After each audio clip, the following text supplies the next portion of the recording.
अस्सलाम वालेकुम दोस्तों, कैसे हैं आप। उम्मीद करता हूँ आप लोग बिल्कुल ठीक होंगे। और हमने 26 लेक्चर कर लिए पीएचपी के। काफ़ी प्रैक्टिस भी हमने किए हैं। हमने जो अपना लास्ट प्रैक्टिस किया है वो सेशंस को यूज़ करके किया है, जिसमें हमने रजिस्ट्रेशन, लॉगिन, लॉगआउट को कवर किया था। ठीक है। और मैंने आप लोगों को असाइनमेंट दिया था कि आप कुकीज़ के थ्रू ये सेम एग्जांपल आप कर लें, अपने तरफ से एज ए असाइनमेंट कर लें, ताकि चीज़ें बहुत ज़्यादा क्लियर तरीके से आप लोगों को समझ में आ जाए। ठीक है। अगर आप लोगों ने असाइनमेंट किया है तो बहुत अच्छी बात है। अगर आप लोगों ने असाइनमेंट नहीं किया तो मैं फिर से आप लोगों को सजेस्ट करूँगा कि काइंडली कोशिश करके इस असाइनमेंट को आप लोग सॉल्व कर लें। ठीक है, ताकि आपको चीज़ें सही तरीके से समझ आ जाए। मुझे नहीं पता मैंने कहाँ पे ये असाइनमेंट लिखा था, या बार मैंने यहाँ पे कहीं लिखा हुआ था कि असाइनमेंट आप लोगों ने करना है। वो शायद बहरहाल यहीं कहीं मैंने वो असाइनमेंट का जिक्र किया था कि आप लोगों ने कुकी के थ्रू ये असाइनमेंट करना है। लेक्चर नंबर 24 में शायद किया था, या लेक्चर नंबर 25 में किया था। बहरहाल आप लोग पिछले वीडियोज़ में देख सकते हैं। ठीक है। तो उसके बाद हमने लेक्चर नंबर 26 में सेशन के थ्रू रजिस्ट्रेशन, लॉगिन, लॉगआउट को कवर किया था। और सारी चीज़ें, सारे प्रैक्टिस हम लोगों ने करके देखे थे। और हमने ये ड्रॉप डाउन भी यूज़ करके देखा था, और रेडियो बटन भी यूज़ करके देखा था, सिवाय चेक बॉक्सेस भी ये आपके असाइनमेंट हैं। चेक बॉक्सेस भी आप असाइनमेंट में यूज़ कर सकते हैं। ठीक है। आज हमारा लेक्चर नंबर 27वां है। तो लेक्चर नंबर 27वें में हम एक लेक्चर रहता है मेरा तकरीबन, सॉरी, एक लेक्चर, हाँ शायद एक लेक्चर ये डिटेल लेक्चर होगा। उसके बाद एक छोटा सा लेक्चर होगा। उसके बाद हम पीएचपी का जो फंक्शन से रिलेटेड जो भी चीज़ें हैं वो कंप्लीट हो गई हैं तकरीबन। उसके बाद हम लोग मूव करेंगे, नहीं सॉरी, एक और लेक्चर होगा, वो वैलिडेशन से होगा, फॉर्म वैलिडेशन का। ठीक है। तो अभी इस लेक्चर के बाद एक लेक्चर होगा वो फॉर्म वैलिडेशन का होगा। उसके बाद एक लेक्चर होगा उसमें रीडायरेक्ट करवाने के लिए, एक पेज से दूसरे पेज पे हम लोग कैसे रीडायरेक्ट करते हैं, वो बस 2-3 मिनट का या 5 मिनट का वीडियो होगा तकरीबन। इसके बाद 2 और लेक्चर होंगे। उसके बाद हम लोग डेटाबेस पे आ जाएंगे। ठीक है। तो ये लेक्चर नंबर 27वां है, लेक्चर नंबर 27.php। ओके, हमने PHP ऑन कर लिया और PHP हमने यहाँ पे क्लोज कर लिया। अब आज के लेक्चर में हम लोग क्या पढ़ेंगे? आज के लेक्चर में हम लोग पढ़ेंगे एरर्स के बारे में, कि एरर्स क्या होते हैं और PHP में एरर्स की कितनी अहमियत है। ठीक है। आए दिन अगर हम लोग कोई स्क्रिप्ट गलत लिख लेते हैं तो हमें कोई ना कोई एरर आ जाता है। फॉर एग्ज़ाम्पल मैंने इको लिख के इको कर दिया ए को, $A को, हालांकि मैंने $A को यहाँ पे मैं एरर्स लिख लेता हूँ, एरर्स इन PHP। ठीक है, टॉपिक है हमारा। और मैंने इको कर दिया $A को, हालांकि मैंने $A को यहाँ पे डिक्लेयर भी नहीं किया, मैंने डायरेक्ट इसको इको कर दिया। ठीक है। तो देखते हैं कि क्या इसका आउटपुट आता है। तो इसने मुझे कहा है कि वार्निंग अनडिफाइंड वेरिएबल $A। ठीक है। लेकिन मैं $A के बाद फिर से मैं इको कर लेता हूँ BR, मतलब लाइन ब्रेक दे देता हूँ। और उसके बाद फिर मैं इको कर लेता हूँ let's see this message is visible और नॉट। ठीक है। हम देखते हैं कि ये जो मैसेज हमने नीचे लिखा है वो विजिबल है या नहीं है।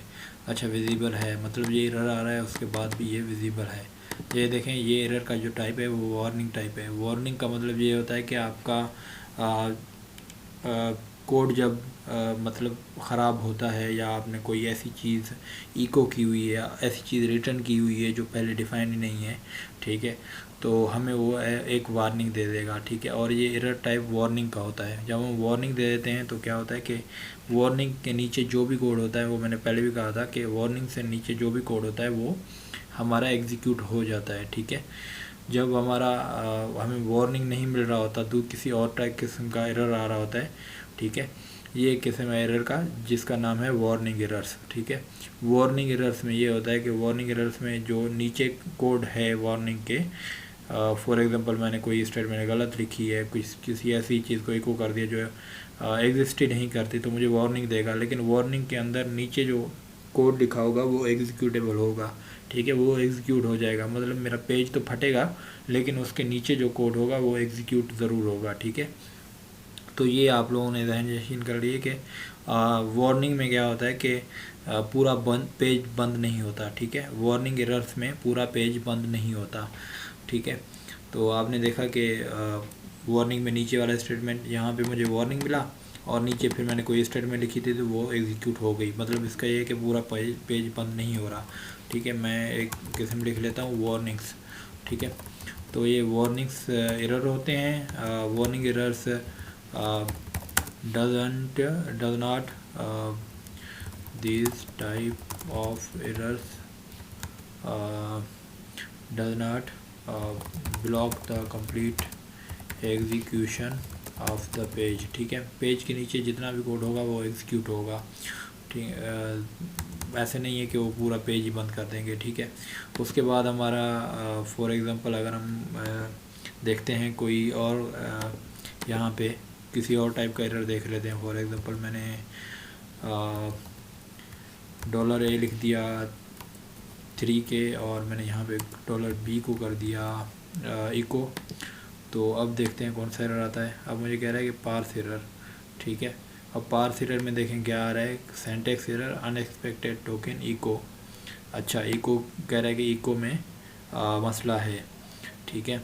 अब इको में क्या मसला है, आप लोग देख रहे हैं कि मैंने इको लिखा हुआ है, मैंने कोई गलती की है कोड में, ठीक है। उसके बाद मुझे ये कह रहा है कि पार्स एरर में क्या है कि नीचे जो कोड है 10 नंबर लाइन पे ये को एरर है, ठीक है। लेकिन 10 नंबर के बाद जो भी ये 14 नंबर लाइन पे मैंने एक स्टेटमेंट लिखी हुई है वो इको नहीं हो रहा।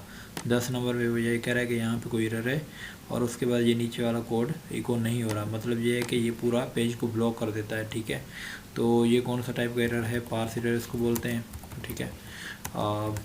It blocks the execution of the page, ठीक है। एग्जीक्यूशन को ब्लॉक कर देता है। इट ब्लॉक्स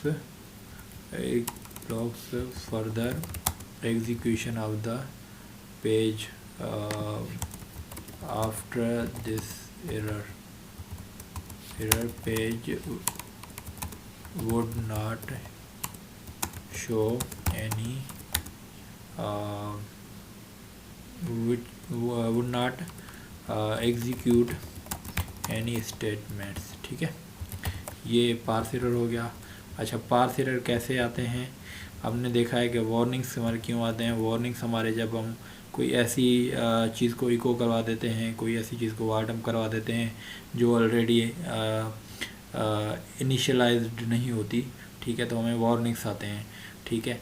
अब अगर पार्स एरर कैसे आते हैं, पार्स एरर इस तरीके से आते हैं। फॉर एग्जांपल कहीं पे मैंने सेमीकोलन मिस कर दिया, ठीक है, तो ये पार्स एरर आ जाता है। फॉर एग्जांपल मैं यहाँ पे सेमीकोलन दे देता हूँ, तो अब देखता हूँ मैं क्या एरर आएगा। अब मैं कहता हूँ वार्निंग आएगा, क्योंकि मैंने डिफाइन तो ए किया है लेकिन मैंने इको कर दिया वेरिएबल बी को, तो वेरिएबल बी का एरर आ रहा है, अनडिफाइंड वेरिएबल बी का, ठीक है। और ये नीचे वाला जो स्टेटमेंट है वो एग्जीक्यूट हो रहा है, ठीक है। तो इसमें ये समझाया आप लोगों ने कि मैं यहाँ पे लिख लेता हूँ ड्यू टू सेमीकोलन और सिंटैक्स इश्यूज़, ठीक है। अगर सिंटैक्स में हम लोग कोई गलती कर लेते हैं या सेमीकोलन में गलती कर लेते हैं, ठीक है, तो फिर ये पार्स एरर हमारे पास आ जाते हैं। यहाँ पे मैं returning a few things which are not initialized, ठीक है। अगर कोई ऐसी चीज़ आप लोग रिटर्न करवा देते हैं जो इनिशियलाइज नहीं हुई तो हमें वार्निंग्स आ जाते हैं, ठीक है। पार्स एरर ये है कि कोई सेमीकोलन आपने कहीं नहीं दिया, आपने कहीं सिंटैक्स एरर कर दिया। फॉर एग्जांपल एक और देख लेते हैं कि मैं कोई और एरर करके देख लेता हूँ कि देखता हूँ फिर वो किस टाइप का एरर आता है, ठीक है। मैं सिंपली एक काम करता हूँ कि यहाँ पे मैं इसको हटा दिया, इसको मैं कर लेता हूँ, इसको मैंने कमेंट कर दिया और मैंने नीचे यहाँ कोई फंक्शन मैंने कॉल कर दिया, ठीक है। New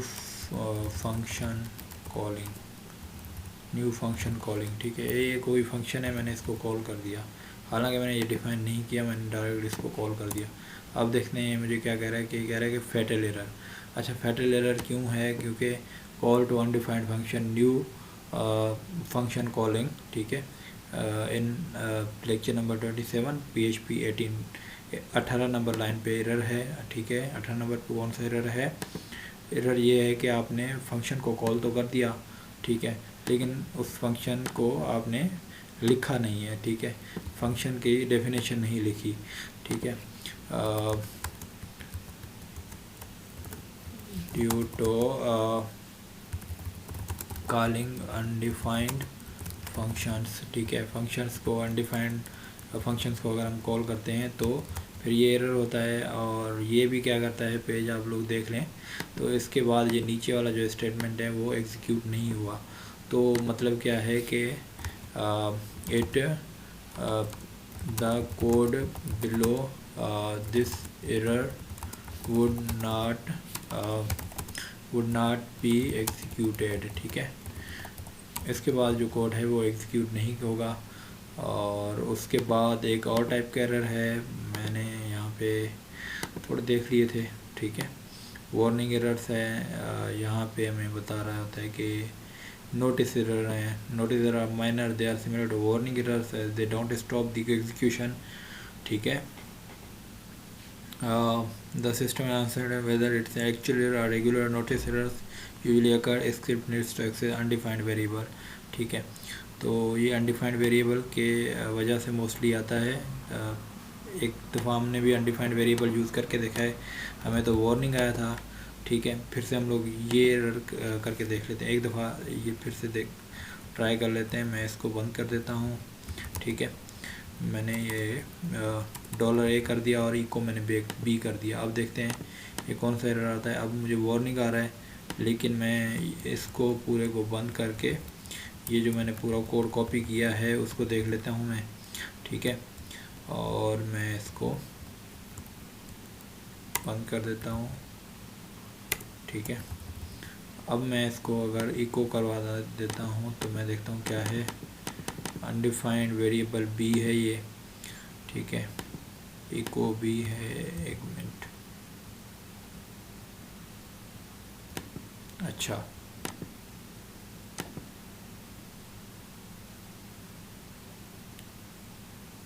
notice error undefined variable B notice है। ये नोटिस एरर कैसे है? एक मिनट, मैं फिर से ये कोड लिख लेता हूँ। मुझे लगता है यहाँ पे इन्होंने गलत आउटपुट प्रिंट की हुई है, तो फिर भी हम लोग लिख लेते हैं। चलें इस तरीके से कर लेते हैं, तो देखते हैं क्या आउटपुट आता है इसका। नोटिस एरर तो नहीं है ये, इसने खुद ही लिखा हुआ है नोटिस एरर। तो चलें मैं नोटिस एरर को हटा देता हूँ, मैं इसको B कर लेता हूँ, ठीक है। तो या मैं इस तरीके से कोई एरर कर लेता हूँ, ये तो फैटल एरर हो जाएगा, पार्स एरर है बिल्कुल, ठीक है। मैं इस तरीके से कर लेता हूँ, करके देख लेता हूँ, ठीक है। फिर से वार्निंग आ रहा है। और चले हम लोग ऐसे करते हैं कि कोई पार्स एरर हम लोग पार्स एरर तो हमने पढ़ लिया, सिंटैक्स एरर होते हैं, फैटल एरर हमने पढ़ लिया, ठीक है। तो उसके बाद अगर एक और टाइप का एरर है, मैं कहता हूँ कि हाउ टू जनरेट, कौन सा एरर था, नोटिस एरर्स इन PHP, ठीक है। तो हम लोग देख लेते हैं कि नोटिस कैसे होते हैं, ठीक है। उसके बाद फिर मैं आप लोगों को बताऊँगा कि बहरहाल ये कुछ टाइम ले रहा है, तो ऐसे कर लेते हैं कि नोटिस वाला आप लोगों को मैं असाइनमेंट दे देता हूँ, आप लोग देख के आना है। आप लोगों ने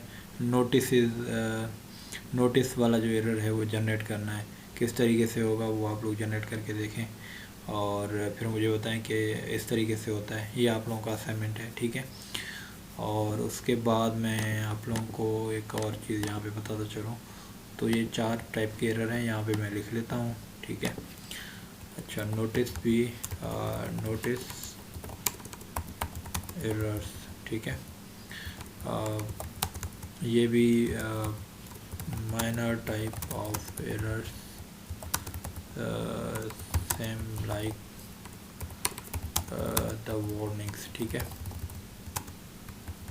अब नोटिस दे देना, वार्निंग दे देना, और लुक सिमिलर।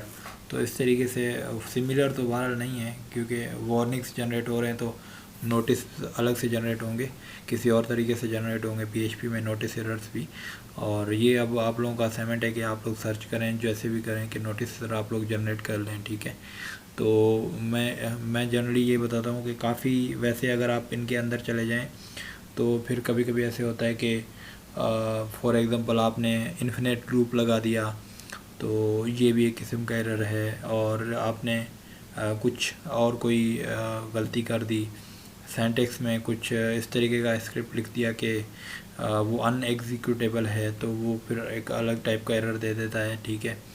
और ये काफ़ी टाइप्स के फिर इंटर रिलेटेड एरर्स होते हैं। जो मेनली जो एरर्स होते हैं वो मैंने आप लोगों को बता दिए हैं। और इनमें से हमेशा इंटरव्यू क्वेश्चंस भी आते हैं कि वो बोलते हैं कि आपसे ये पूछा जाता है कि एरर्स के कितने टाइप्स होते हैं, तो आप लोग नॉर्मली जो बताते हैं कि 4 टाइप्स होते हैं। उसमें वार्निंग्स आ जाते हैं, पार्स एरर आ जाते हैं, फैटल एरर आ जाते हैं, नोटिस एरर आ जाते हैं, ठीक है। तो मोस्टली ये पूछा जाता है कि फैटल एरर कब जनरेट होता है।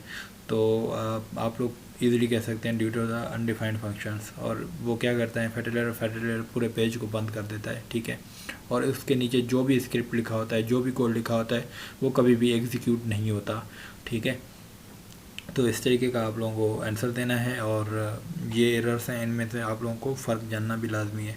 और ये आप लोगों का असाइनमेंट है, मैं असाइनमेंट लिख लेता हूँ, ठीक है। सॉरी, असाइनमेंट क्या है? असाइनमेंट है right A code which can generate the notice errors, ठीक है।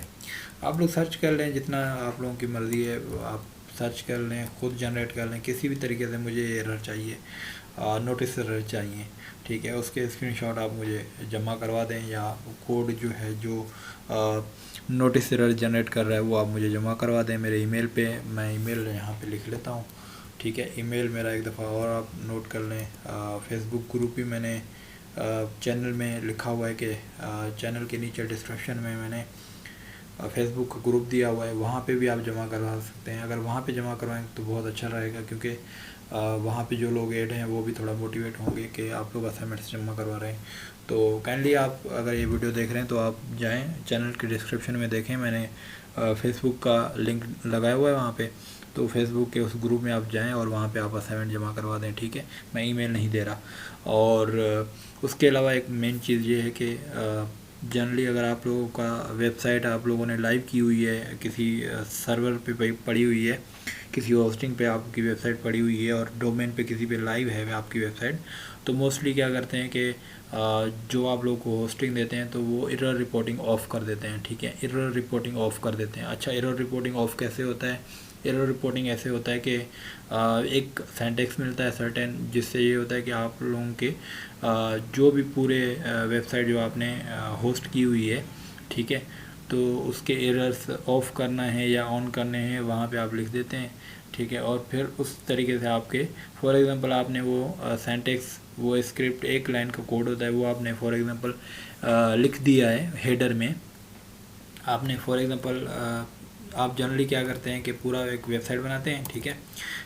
वेबसाइट बनाते हैं, यहाँ पे फॉर एग्ज़ाम्पल मैं कहता हूँ कि वेबसाइट बनाते हैं, ठीक है। वेबसाइट में क्या होता है कि वेबसाइट बनाते हैं, वेबसाइट में क्या होता है, मल्टीपल फाइल्स होते हैं, मल्टीपल पीएचपी फाइल्स होते हैं, पीएचपी और एचटीएमएल के फाइल्स होते हैं। और उन फाइल्स में एक फ़ाइल होता है header.php का, ठीक है, या header.php का होता है, या database.php का होता है, ठीक है, या important.php का होता है। जिसमें क्या होता है, जिसमें सारी जो भी आप लोगों की स्क्रिप्ट्स होती हैं, जो भी छोटे छोटे स्निपेट्स होते हैं, वो आपके पास अवेलेबल होते हैं इन चीज़ों में। header.php में होते हैं, या डेटाबेस में होते हैं, या important.php में होते हैं, या कोई और फाइल नाम दे दिया है आपने, उसमें क्या लिखा है। फॉर एग्ज़ाम्पल आपने हेडर में URLs लिखे हैं, ठीक है, CSS के URLs लिखे हैं आपने header.php में। आपने फॉर एग्जांपल आपने कोई ऐसे समझे कि इमेज यूआरएल्स आपने लिखी हुई हैं यहाँ पे, या CSS यूआरएल आपने लिखे हुए हैं, आपने सेशंस कोई बनाने हैं, सेशन का कोड पूरा header.php में आपने लगा दिया है, ठीक है, या आपने कुकीज़ का पूरा कोड इसमें हेडर में लगा दिया है, ठीक है। तो आपने एक दफ़ा ये सारी चीज़ें लिख दी हैं एक फ़ाइल में, तो फिर आप क्या करेंगे, जैसे ही दूसरे मल्टीपल फाइल में आप जाएंगे, तो मल्टीपल फाइल में फॉर एग्जांपल page.php है, तो page.php में आप क्या करेंगे, आप सिर्फ क्या करेंगे कि इंक्लूड इस तरीके से इंक्लूड वंस लिख के, ठीक है, इंक्लूड वंस लिख के आप सिर्फ और सिर्फ क्या करेंगे, header.php इंक्लूड कर देंगे। तो सारे जो भी हेडर का पूरा जो भी कोड होगा वो सारा page.php आ जाएगा, ठीक है। तो ऐसे नहीं है कि हम लोग सेशन और कुकीज़ और CSS URL जाके हर पेज पे लिखें, तो इससे अच्छा है कि हेडर में जो भी सारी चीज़ें हैं वो आपने ऐसे डायरेक्ट इंक्लूड वन से इंक्लूड करवा दी हैं, ठीक है। तो ये जो एरर वाला कोड होता है, एरर वाला एक लाइन का कोड होता है, वो भी इस तरीके से हेडर में लिखा जाता है, ठीक है। तो वो सारे पेजों पे ऑटोमेटिकली एम्बेड हो जाता है वो कोड। तो जब वो एरर रिपोर्टिंग header.php में हम लोग ऑफ़ कर देते हैं तो पूरे पेज से वो ऑफ़ हो जाता है, ठीक है। और अगर हम ऑन कर देते हैं तो वो पूरे पेज पे ऑन हो जाता है। और कभी कभी ऐसे होता है कि सर्वर की मतलब जहाँ पे आप वेबसाइट होस्ट कर रहे होते हैं, तो जो सर्वर होस्टिंग जहाँ पे आप लेते हैं और जो आपके होस्टिंग के मालकान हैं, फॉर एग्जांपल आपने किसी कंपनी से होस्टिंग ली है, ठीक है, तो होस्टिंग कंपनी हमेशा ख्याल रखती है कि जो भी बाय डिफ़ॉल्ट आप लोग अगर रख रहे हैं फाइल्स, तो वो एरर रिपोर्टिंग ऑफ़ कर देते हैं, ठीक है। तो फिर जब आपके वेबसाइट में मसला आ रहा होता है तो आप लोगों को जस्ट ब्लैंक पेज नज़र आएगा, मतलब खाली पेज नज़र आएगा। मैं आप लोगों को दिखाता हूँ। फॉर एग्जांपल इस तरीके से एरर रिपोर्टिंग, फॉर एग्जांपल मैंने एरर रिपोर्टिंग 0 लिख दिया। अब भले जितने भी एरर्स हों मुझे शो नहीं होंगे, मैं दिखा देता हूँ किस तरीके से। मैंने ये न्यू फंक्शन कॉलिंग कर दिया, ठीक है। तो मैं अब इसको रिफ़्रेश कर रहा हूँ, ठीक है, मैंने रिफ़्रेश कर दिया। आज क्यों कुछ भी नज़र नहीं आ रहा, बिल्कुल वाइट स्क्रीन आ गया, क्योंकि मैंने यहाँ पे एरर रिपोर्टिंग ऑफ़ की हुई है, ठीक है। एरर रिपोर्टिंग ऑफ़ की है इसलिए मुझे कुछ भी नज़र नहीं आ रहा। मैं इसको बंद कर दिया मैंने, अब देख रहा हूँ। अब मुझे क्या आ रहा है कि ये जैसे सिर्फ आ रहा है, मुझे एरर नज़र नहीं आ रहा, ठीक है। एरर रिपोर्टिंग मैंने ऑफ़ की हुई है, 0 की हुई है, ठीक है। फिर नोटिस हो गए, नोटिस तो वैसे भी पूरी वेबसाइट बंद नहीं करते, ठीक है। तो मैंने एरर रिपोर्टिंग जैसे ही ऑफ़ की तो क्या हुआ, मुझे नोटिस या मुझे वार्निंग्स नज़र नहीं आए, ठीक है। मुझे जो भी कोड नीचे उसका एग्जीक्यूट हुआ वो मुझे नज़र आने लग गया, ठीक है।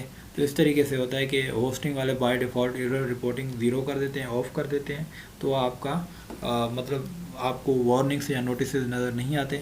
पर जब आपके पास फैटल एरर आ जाता है तो आपकी वेबसाइट पे कुछ भी नज़र नहीं आता, ठीक है। जैसे मैं फॉर एग्जांपल मैंने ये जैसे ही ऑन किया, ठीक है, भले एरर रिपोर्टिंग 0 है, मतलब ये पूरा वेबसाइट बंद हो गया, ये पूरा पेज बंद हो गया, ठीक है। इस तरीके से वेबसाइट्स बंद होते हैं। और इस तरीके से जब आप लोग फॉर एग्जांपल कोई पेज बंद हुआ पड़ा है, अगर उसका एडमिन जो है परेशान है कि मेरा वेबसाइट बंद हुआ पड़ा है, मुझे नहीं पता कि क्या करना है, तो फॉर एग्जांपल आप अगर जाएं, सबसे पहले मैं सबसे पहले ये काम करता हूँ कि जाके एक PHP का फाइल बना होता है होस्टिंग पे एरर लॉग्स का, ठीक है, इस तरीके से एरर लॉग्स का फाइल बना होता है इस तरीके से, ठीक है, इस नाम से। तो उसको मैं जाके खोलता हूँ तो उसमें सारे एरर्स लिस्टेड होते हैं।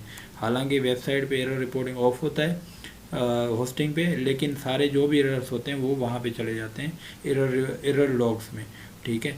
तो वहाँ से मैं जाके चेक करता हूँ कि किस लाइन पे एरर है, फिर मैं आता हूँ यहाँ पे, फिर मैं एरर रिपोर्टिंग ऑन करता हूँ, ठीक है, 1 लिखता हूँ, 1 मतलब ट्रू है, एरर रिपोर्टिंग मतलब ट्रू, मतलब एरर रिपोर्टिंग आनी चाहिए। तो फिर ये मुझे एरर फैटल एरर का आ रहा है, तो इस तरीके से मैं सारे एरर देखूँगा और सॉल्व करके फिर मैं पेज को सही तरीके से हल कर दूँगा, ठीक है। तो ये एक तरीक़ेकार होता है। और फिर एरर रिपोर्टिंग में काफ़ी चीज़ें आ जाती हैं। फॉर एग्जांपल एरर रिपोर्टिंग में आप लोग क्या ऑफ़ करना चाह रहे हैं, क्या ऑन करना चाह रहे हैं, तो यहाँ पे मैंने यहाँ पे ये दिखाया हुआ है आप लोगों को, ठीक है। ये मैं ऑन रेफरेंसेस पे ऐड कर लेता हूँ। तो इसमें ये कह रहा है कि turn off all errors, error reporting 0, report simple running errors, ठीक है। एरर रिपोर्ट में क्या होगा कि ये पार्स एरर नज़र नहीं आएंगे, ठीक है। Sorry, running error, report simple running errors, simple ये एरर आने चाहिए। मैं देख लेता हूँ, दिखा देता हूँ कि कौन कौन से एरर आने चाहिए। अगर मैं इसको कॉपी करके चला लेता हूँ, ठीक है, तो मैं आप लोगों को दिखा देता हूँ कि ये एरर कौन कौन से एरर आएंगे, ठीक है। अब इसने कहा कि ये क्या है, ये कह रहा है कि या तो ये एरर हो, या ये एरर वार्निंग हो, या ई एरर हो, ठीक है। वार्निंग हो या आपको पार्स एरर हो या नोटिस हो, तो फिर ये एरर रिपोर्टिंग ऑन होनी चाहिए, वरना ऑफ होनी चाहिए, ठीक है। तो मैं ये कर लेता हूँ, ठीक है। देखते हैं अब क्या होता है।